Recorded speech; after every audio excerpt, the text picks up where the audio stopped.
Hello everyone, आज biology में हम जो टॉपिक पढ़ने जा रहे हैं वो है हमारा एक्सक्रेटरी सिस्टम यानी उत्सर्जन तंत्र से रिलेटेड। देखिए, जो भी चीज़ हम खाते पीते हैं और वेस्ट पदार्थ जो बनते हैं हमारी बॉडी में, उन वेस्ट पदार्थों को बॉडी से बाहर करने का काम जो करता है सिस्टम, उस सिस्टम का नाम है एक्सक्रेटरी सिस्टम यानी उत्सर्जन तंत्र। तो उत्सर्जन तंत्र के मुख्य अंग कौन कौन से हैं, सबसे पहला क्वेश्चन हमारा यहाँ से बनता है। तो उत्सर्जन तंत्र का सबसे जो मेन अंग है वो है हमारा किडनी। तो किडनी को प्योरिफिकेशन ऑर्गन भी कहा जाता है। शुद्धिकरण अंग कौन सा है, तो ये क्वेश्चन बहुत बार एग्जाम में पूछा जा चुका है अलग अलग बोर्ड्स द्वारा। उसके बाद बात करते हैं, दूसरा जो अंग है वो है फेफड़े। फेफड़े सबको पता है कार्बन डाइऑक्साइड को बाहर करते हैं, तो इसलिए कार्बन डाइऑक्साइड और जो एक्स्ट्रा वाटर होता है बॉडी में, पानी होता है, वाटर वेपर्स के थ्रू वो बाहर किया जाता है। त्वचा की अगर बात करते हैं तो स्किन भी क्या करती है, पसीने के थ्रू जो पॉइजनस एलिमेंट्स होते हैं बॉडी में उनको बाहर करती है। यकृत यानी लीवर की बात करते हैं तो इम्पोर्टेंट है कि लीवर कैसे सहायता करता है हमारा उत्सर्जन में। देखिए, अमोनिया जो यूरिया से भी ज़्यादा जहरीला पदार्थ होता है हमारे शरीर में, तो अमोनिया को बाहर करने का काम लीवर ही करता है, क्योंकि किडनी डायरेक्ट अमोनिया को बाहर नहीं कर सकती। लीवर क्या करता है, अमोनिया को यूरिया में बदलता है और फिर यूरिया यूरिन के थ्रू जो बॉडी से बाहर आता है किडनी द्वारा। आंत जो वेस्ट पदार्थ होता है, मल होता है, यानी खाना पच जाता है, छोटी आंत से फिर बड़ी आंत में जाता है। बड़ी आंत क्या करती है, खाने में से पानी को एब्जॉर्ब करके और मल को शरीर से बाहर निकालने का काम करती है। तो ये 5 ऑर्गन ऐसे हैं जो हमारे एक्सक्रेटरी सिस्टम का पार्ट होते हैं, उत्सर्जन अंग का पार्ट होते हैं। सबसे मेन बात करते हैं किडनी की हमारे। तो किडनी में क्या चीज़ें होती हैं इसके बारे में स्टडी करते हैं। तो इन चीज़ों से रिलेटेड पहले जो एग्जाम में क्वेश्चन पूछे जाते हैं हम उनकी स्टडी कर लेते हैं। किडनी के बारे में डिटेल स्टडी करेंगे। फेफड़ों की अगर बात करते हैं तो फेफड़े हमारा उत्सर्जी अंग क्यों माने जाते हैं, क्योंकि ये कार्बन डाइऑक्साइड CO2 और जल वाष्प जो होते हैं, वाटर वेपर्स होते हैं, के द्वारा एक्स्ट्रा वाटर को बॉडी से बाहर करते हैं। एक्स्ट्रा वाटर को बॉडी से बाहर करते हैं।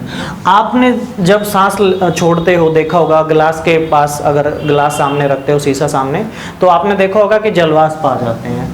तो 400 जैसे ही आप सांस छोड़ते हो तो हर रोज लगभग आधा लीटर के लगभग 400 ml पानी हमारे शरीर से सिर्फ फेफड़ों के द्वारा सांस लेने के थ्रू बाहर निकाला जाता है। तो कार्बन डाइऑक्साइड और जो एक्स्ट्रा वाटर होता है उसे बाहर करने में कौन हेल्प करता है, फेफड़े। तो इसलिए हमारा क्या होते हैं, उत्सर्जी अंग होते हैं।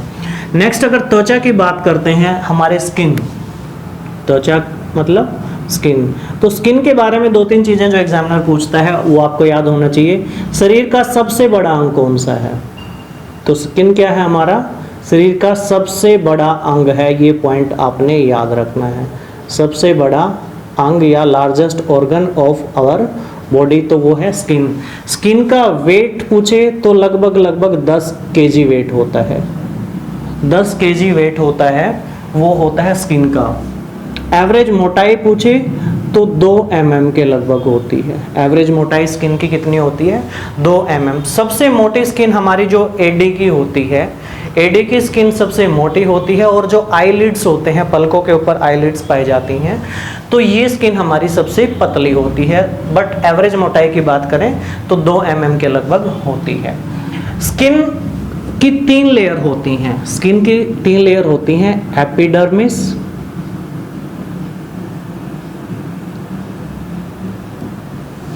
डर्मिस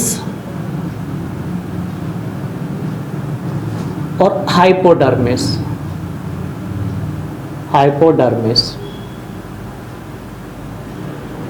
स्किन के डॉक्टर को कहा जाता है डर्मेटोलॉजिस्ट। स्किन के डॉक्टर को क्या कहा जाता है, डर्मेटोलॉजिस्ट।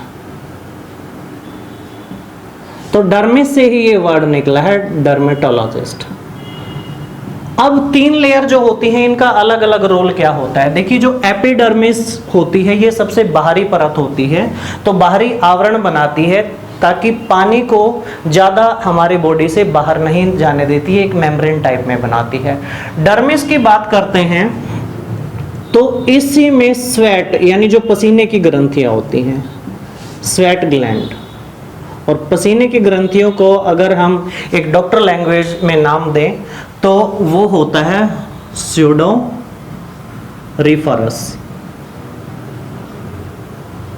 स्यूडोरिफरस ग्लैंड्स कहा जाता है। तो ये आपने याद रखना है क्योंकि ये पसीने की ग्रंथियां होती हैं। जो बाल होते हैं हमारे स्किन से बाहर आते हैं तो वो भी इसी में, जो हेयर फॉलिकल होता है वो भी इसी स्किन में बनता है। स्किन पे बाल होते हैं ना, तो बाल कहाँ से उगना स्टार्ट करते हैं? डर्मिस लेयर जो होती है, सेकेंड लेयर से ही बाल निकल के, जड़ें जो होती है सेकेंड लेयर में होती हैं, यहाँ से पाए जाते हैं, यहाँ से फिर बाहर निकल के आते हैं। अब लास्ट जो सबसे आंतरिक परत होती है स्किन की, उसे कहा जाता है हाइपोडर्मिस, सबसे आंतरिक परत। स्किन का काम क्या है हमारी बॉडी में? देखिए, हमारी बॉडी का टेम्परेचर होता है 98.6 डिग्री फ़ारेनहाइट, और सर्दियों में आपको पता है टेम्परेचर कई बार 5 डिग्री तक भी आ जाता है। तो क्या हमारी बॉडी का टेम्परेचर भी 5 डिग्री हो जाता है सर्दियों में? नहीं होता है। क्यों? क्योंकि स्किन के अंदर जो ये होती है, ये लेयर होती है, ये मोटी चर्बी होती है, और जो क्या करती है, जो हीट होती है हमारे अंदर उसको शरीर से बाहर नहीं आने देती। तो शरीर की हीट को रोकने का काम कौन सी स्किन लेयर करती है? उसका नाम है हाइपोडर्मिस। अगर 2-3 डिग्री का भी अगर चेंज आ जाए हमारी बॉडी में तो बहुत सीवियर साइड इफेक्ट हो सकते हैं, कई अंग काम करना बंद कर सकते हैं। देखिए 98 से जब बुखार होता है कितने तक, 101 102 तक हमारा बुरा हाल हो जाता है बहुत।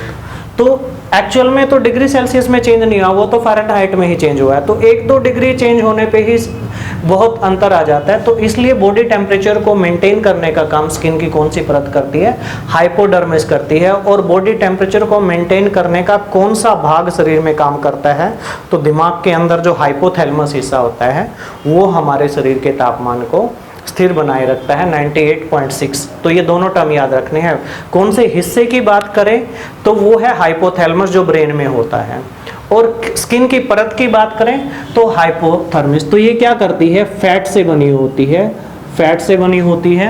तो फैट को मेंटेन करने का काम करती है, फैट बनाती है, और उससे क्या होता है? हीट को मेंटेन करती है, बॉडी में हीट को बनाए रखती है, ऊष्मा को रोकने का काम करती है, हीट को ब्लॉक करती है। तो जैसे इसका नाम था स्यूडोरिफरस, हमारे जो स्वेट ग्लैंड्स हैं, इसका नाम भी होता है, इस ग्लैंड्स को कहा जाता है सबक्यूटेनियस, सबक्यूटेनियस या सेबेसियस, सबक्यूटेनियस या सेबेसियस ग्लैंड कहा जाता है, जो हीट को रोकने का काम करती है। तो स्किन से रिलेटेड ये चीज़ें हैं, आपको पता होनी चाहिए। तो इससे बाहर स्किन से नहीं पूछेगा एग्जामिनर आपसे, स्किन के बारे में ये सारी चीज़ें आपने याद रखनी है। अब लीवर की बात करते हैं तो लीवर क्या करता है कि अमोनिया को यूरिया में बदलता है। अमोनिया शरीर का बहुत विषैला पदार्थ होता है, अमोनिया को यूरिया में बदलता है। तो लीवर किस टाइप के पदार्थों का उत्सर्जन करने में हेल्प करता है? तो अमोनिया को उत्सर्जित करता है। ये डायरेक्ट क्वेश्चन भी पूछ लिया जाता है कि कौन सा अंग अमोनिया के उत्सर्जीकरण में सहायता करता है? तो वो है हमारा यकृत यानी लीवर। आंत की अगर बात करते हैं तो बड़ी आंत क्या करती है? बड़ी आंत खाने में से पानी सोखकर, खाने से पानी सोखकर मल को शरीर से बाहर करती है, मल को शरीर से बाहर करती है। तो इस टाइप से ये जो सारे ऑर्गन हैं हमारे एक्सक्रेशन सिस्टम का पार्ट होते हैं। तो अब ये सारे इन सब के बारे में पढ़ लिया। अब हम स्टडी करते हैं किडनी के बारे में। तो किडनी के बारे में जो सबसे मेन अंग होता है हमारे उत्सर्जी सिस्टम का, तो उसके बारे में आपसे क्या चीज़ें पूछी जाती हैं। उससे पहले हम किडनी की संरचना को समझते हैं। देखिए हमारे शरीर में एक पेयर किडनी होता है, और किडनी जो बनती हैं, जैसे हमारा दिमाग बनता था न्यूरॉन से, तो किडनी की बेसिक जो इकाई होती है वो होती है नेफ्रॉन। तो किससे मिलके बनती है किडनी? सबसे पहला पॉइंट पूछा जाएगा आपसे कि नेफ्रॉन से मिलके बनती है। एक किडनी में 10 लाख नेफ्रॉन पाए जाते हैं, 10 लाख नेफ्रॉन पाए जाते हैं एक किडनी में, ये आपने याद रखना है। नेफ्रॉन से मिलके बनती हैं, इसलिए किडनी के डॉक्टर को हम क्या कहते हैं? नेफ्रोलॉजिस्ट कहते हैं, नेफ्रोलॉजिस्ट कहते हैं। 10 लाख होती हैं। लेफ्ट जो होती है किडनी, यहाँ पे आपने पॉइंट याद रखना है, जो लेफ्ट किडनी है वो बड़ी होती है और जो राइट किडनी है वो थोड़ी छोटी होती है। किडनी की अगर एवरेज अगर साइज की बात करें तो 11.2 सेंटीमीटर होती है लेफ्ट, और जो राइट होती है उसका साइज वो होता है 10.9 सेंटीमीटर। तो थोड़ी सी छोटी होती है right kidney.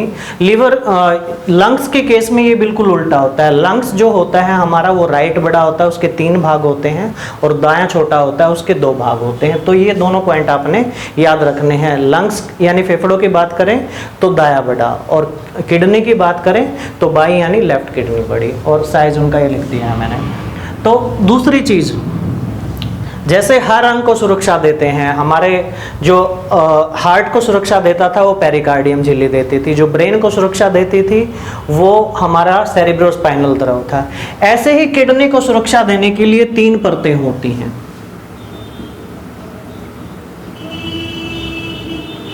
Renal capsule,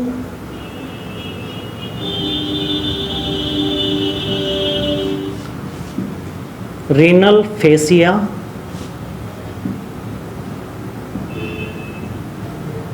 adipose capsule. ये तीनों आवरण हमारी किडनी को सुरक्षा देते हैं। तो इन्हीं के नाम पे रीनल डिसीज, आप कहीं देखो रीनल डिसीज, तो किससे संबंधित बीमारियां हैं? वो किडनी से संबंधित बीमारियां हैं। किडनी की बीमारियों को क्या कहते हैं? रीनल डिसीज कहा जाता है। जब किसी आदमी की किडनी काम नहीं करती तो उसका किया जाता है डायलिसिस। डायलिसिस किया जाता है कि किडनी काम नहीं करनी, तो इलेक्ट्रॉनिक डिवाइस की सहायता से, इलेक्ट्रॉनिक डिवाइस की सहायता से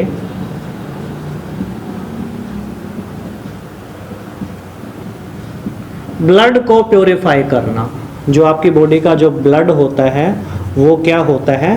प्योरीफाई होता है। तो इस प्रोसेस को हम क्या कहते हैं? इस प्रोसेस को कहा जाता है डायलिसिस।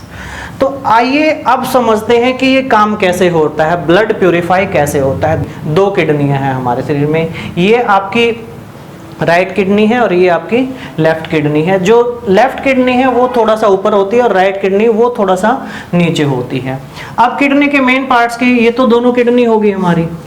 मेन पार्ट्स जो होते हैं किडनी के ऊपर, जो ये दोनों साइड में जो ये ग्रंथियां दिख रही हैं आपको, तो ये ग्रंथि होती है एड्रिनल ग्रंथि, एड्रिनल ग्लैंड। दोनों किडनियों के ऊपर पाई जाती हैं। ये वही ग्रंथियां होती हैं जो वोमिटिंग को कंट्रोल करती हैं, खांसने छींकने को कंट्रोल करती हैं। सेक्स हार्मोन भी इन्हीं ग्रंथियों की वजह से बनता है। ग्लूकोकॉर्टिकॉइड्स, मिनरलोकॉर्टिकॉइड्स जो ग्लूकोज और मिनरल को कंट्रोल करती हैं, ये भी वही ग्रंथियां करती हैं। कुछ औरतें देखी होगी आपने कि उनके फेस पे दाढ़ी उगाती है, तो डिहाइड्रियो एपिएंड्रोस्टेरोन एक हार्मोन होता है, वो यही रिलीज करती हैं। इन्हीं में अगर गड़बड़ी हो जाती है तो डिहाइड्रो एपिएंड्रोस्टेरोन ये हार्मोन रिलीज कर देती हैं, जिसकी वजह से लेडीज के फेस पे मूंछ या दाढ़ी आ जाती है। तो एड्रेनल ग्रंथि, इसके बारे में हम जब ग्रंथियों से रिलेटेड एक स्पेशल टॉपिक आएगा ऑर्गन सिस्टम, जिसे हम एंडोक्राइन यानी अंतःस्रावी तंत्र कहेंगे, इसके बारे में डिटेल से पढ़ेंगे। तो एड्रेनल ग्रंथि पाई जाती है किडनी के ऊपर। ये इमरजेंसी हार्मोन को भी यही ग्रंथि रिलीज करती है, याद रखना। एड्रेनल हार्मोन को क्या कहा जाता है? Emergency hormone. तो एड्रेनलिन हार्मोन को कौन रिलीज करता है? एड्रेनल ग्रंथि करती है। इसके बारे में इंपॉर्टेंट है। ये जो रचनाएं दिख रही हैं आपको, इनको कहा जाता है मेडुला, और जो ये खाली भाग ऊपर दिख रहा है आपको, ये वाला, इसे कहा जाता है कॉर्टेक्स। तो ये अलग अलग हिस्से होते हैं जो अलग अलग हार्मोन को निकलने में, कंट्रोल करने में हेल्प करते हैं। अब इस भाग को कहा जाता है पेल्विस। पेल्विस। और नेफ्रॉन जो होते हैं, किडनी किनसे मिलके बनती है, हमने पढ़ा है नेफ्रॉन। तो नेफ्रॉन पाए जाते हैं, एक खाली सी टाइप का कैप्सूल होता है, ये सी टाइप का कैप्सूल है, इसमें पाए जाते हैं। तो इसमें नेफ्रॉन पाए जाते हैं और इस कैप्सूल को कहा जाता है बोमेन कैप्सूल। बोमेन कैप्सूल,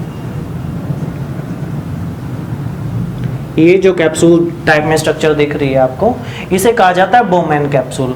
और इस बोमेन कैप्सूल के अंदर पाई जाती है glomerular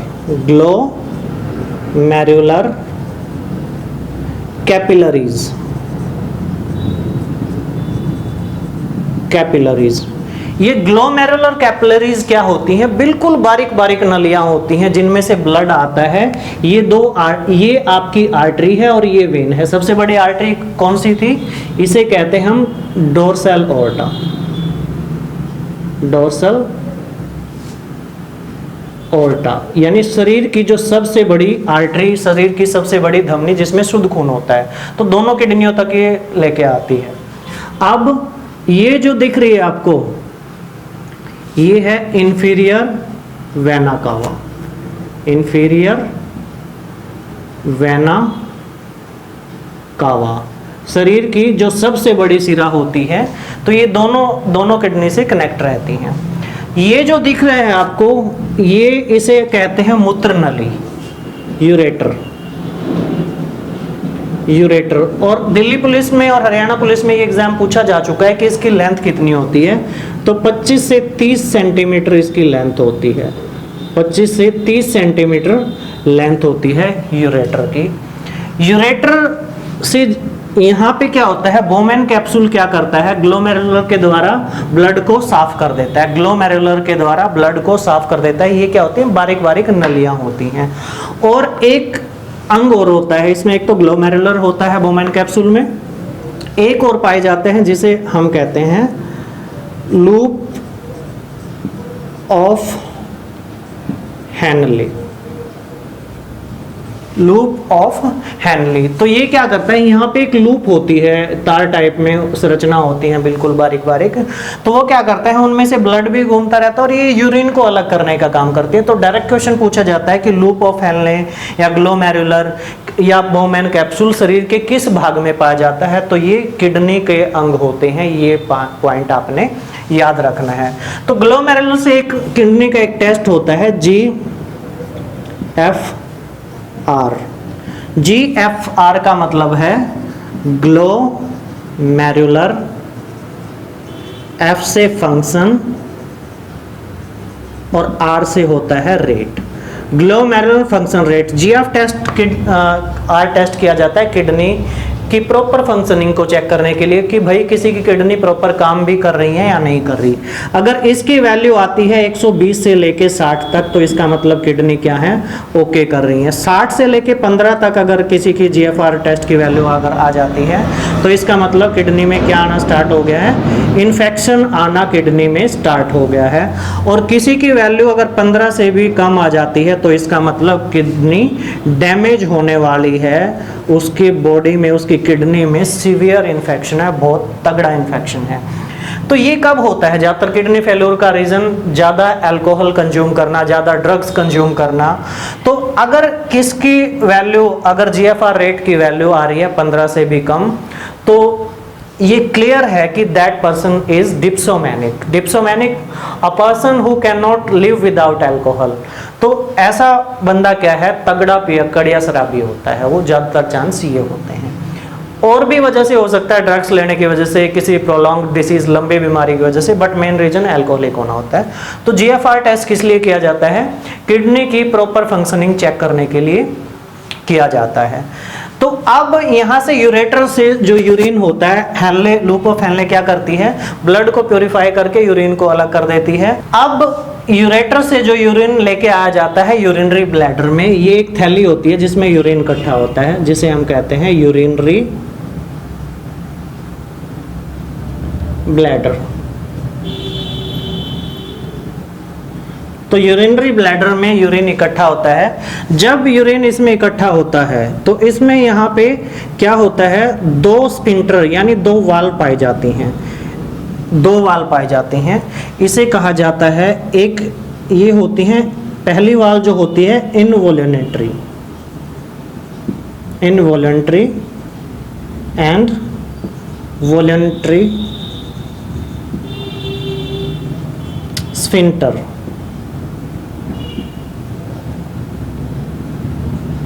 voluntary and involuntary sphincter. Sphincter का मतलब होता है वाल्व होना। तो जब ज्यादा प्रेशर बन जाता है तो एक वाल्व तो इनवॉलंटरी होती है जो अपने आप खुल जाती है, और एक होती है जो हमारे कंट्रोल में होती है। इसका रीजन क्या होता है कि देखिए, अगर टॉयलेट की हमें प्रेशर आ गया और आसपास कोई वॉशरूम नहीं है तो वॉलंटरी ये हमारी इच्छा से खुलती है, कुछ हद तक हम इसको कंट्रोल कर सकते हैं।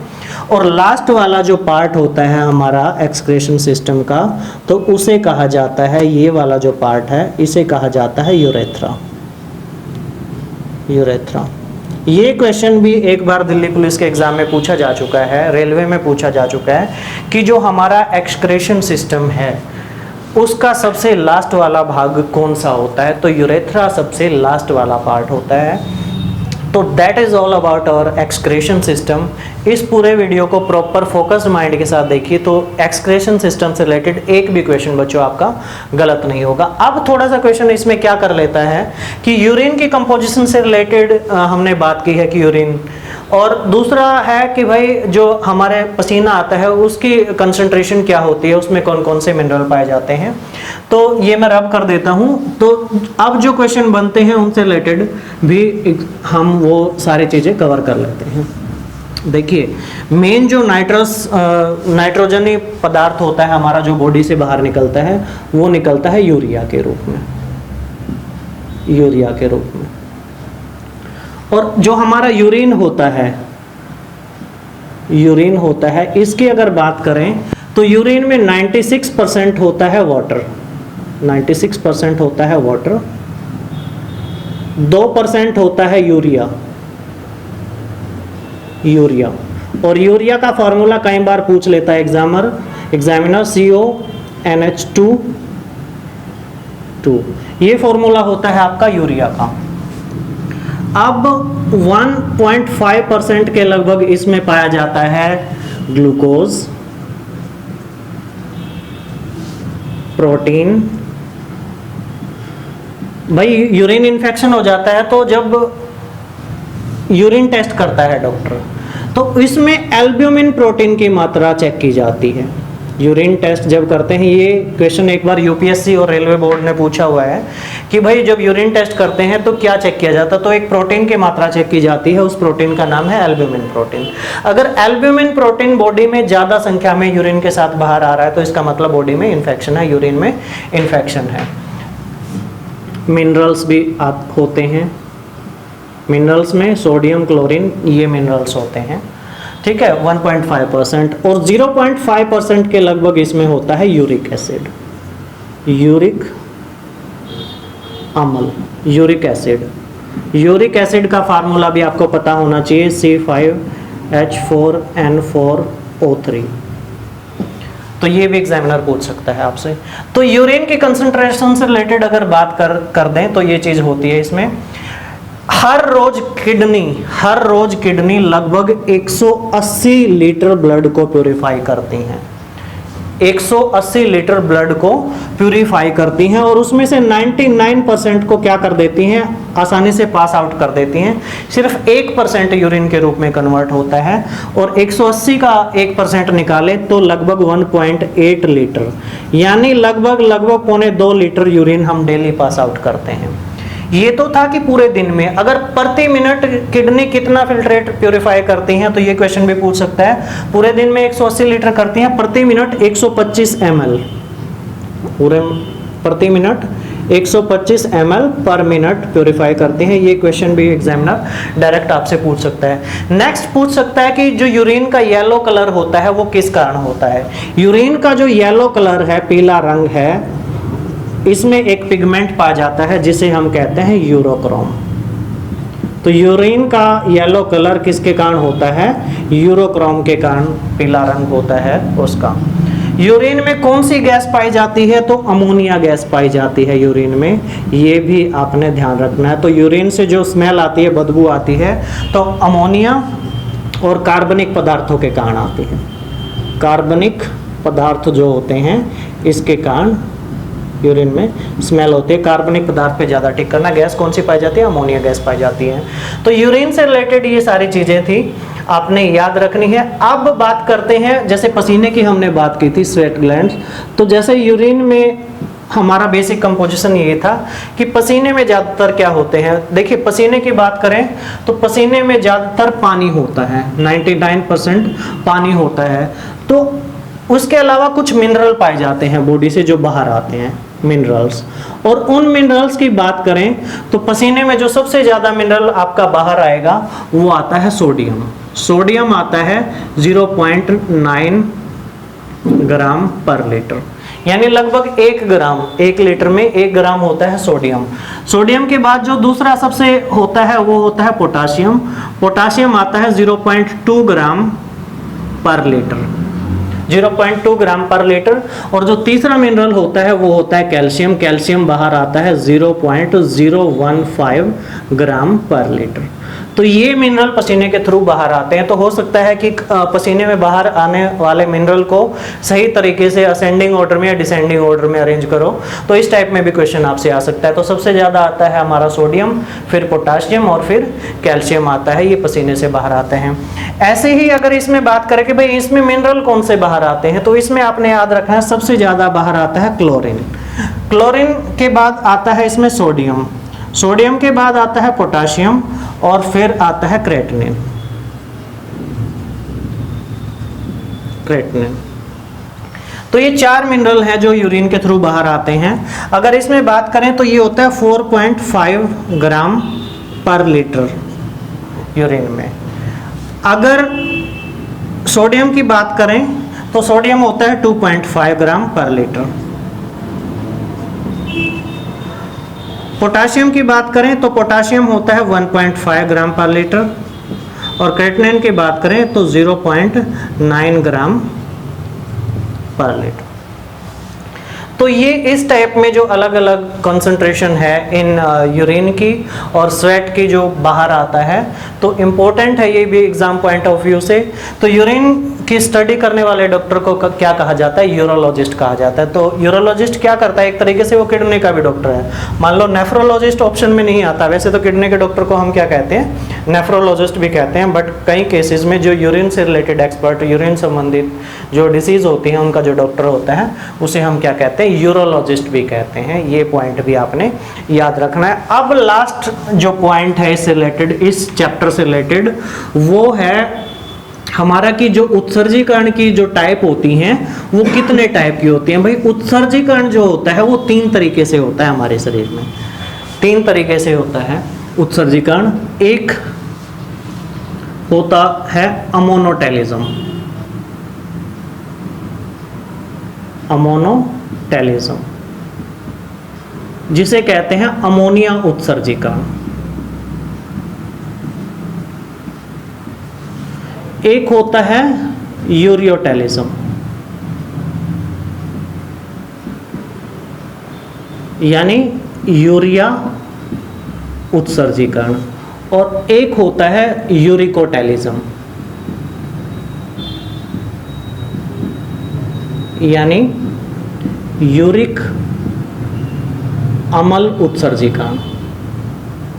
ये किस किस में होता है? कई बार ये पूछ लिया जाता है। जितने भी जलीय जीव हैं, जितने भी जलीय जीव हैं, मछली है, तो उन सब में क्या होता है? अमोनिया, उनका उत्सर्जी पदार्थ क्या होता है? अमोनिया होता है। अमोनिया पानी में आसानी से घुल जाता है, तो इसलिए उनकी बॉडी अमोनिया को इजीली पानी में रिलीज कर देती है, मेम्ब्रेन को पार कर लेता है, उनकी बॉडी मेम्ब्रेन को, और पानी में मिल जाता है। तो जो जलीय जीव होते हैं किस टाइप का उत्सर्जीकरण करते हैं? अमोनिया उत्सर्जीकरण करते हैं। ये पॉइंट याद रखना है।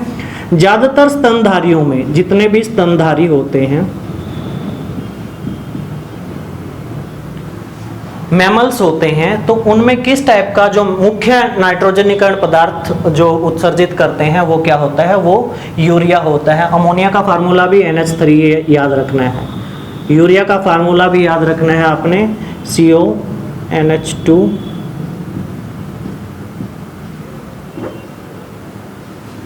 और जितने भी पक्षी हैं, कीट हैं, तो उनमें जो उत्सर्जीकरण होता है पानी की हानि से बचने के लिए, पानी की हानि से बचने के लिए, ताकि पानी की हानि ना हो, तो मुख्य जो उत्सर्जी पदार्थ है तो वो क्या होता है, वो होता है यूरिक एसिड। और यूरिक एसिड का फार्मूला H4N4O3। तो ये मुख्य चीजें थी जो आपसे एक्सक्रीशन सिस्टम के बारे में एग्जामिनर पूछ सकता है। अब एक लास्ट पॉइंट और, जैसे भाई हमने पढ़ा था कि पहला हार्ट ट्रांसप्लांट था जो डॉक्टर क्रिश्चियन बर्नार्ड ने किया था, ठीक है। तो ऐसे ही रिलेटेड भाई जो हमने पढ़ा था कि लीवर का जो ट्रांसप्लांट था डॉक्टर स्टाल्स ने किया था। ऐसे ही किडनी 1954 में डॉक्टर जोसेफ मूरे,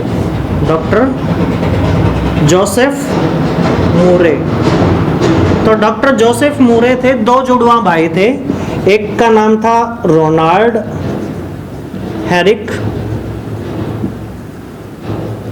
और एक का नाम था रिचर्ड हैरिक। तो 1954 में रोनाल्ड और रिचर्ड हैरिक के दो जुड़वा भाई थे, तो एक ने दूसरे को अपनी किडनी दी थी जब दूसरे की किडनी खराब हो गई थी, तो इस डॉक्टर ने फर्स्ट किडनी ट्रांसप्लांट किया था। तो ये पॉइंट आपने याद रखना है। तो वीडियो को प्रॉपरली 2 बार देखना फोकस्ड माइंड के साथ, उत्सर्जी तंत्र से रिलेटेड एक भी कंसेप्ट आपका गलत नहीं होगा।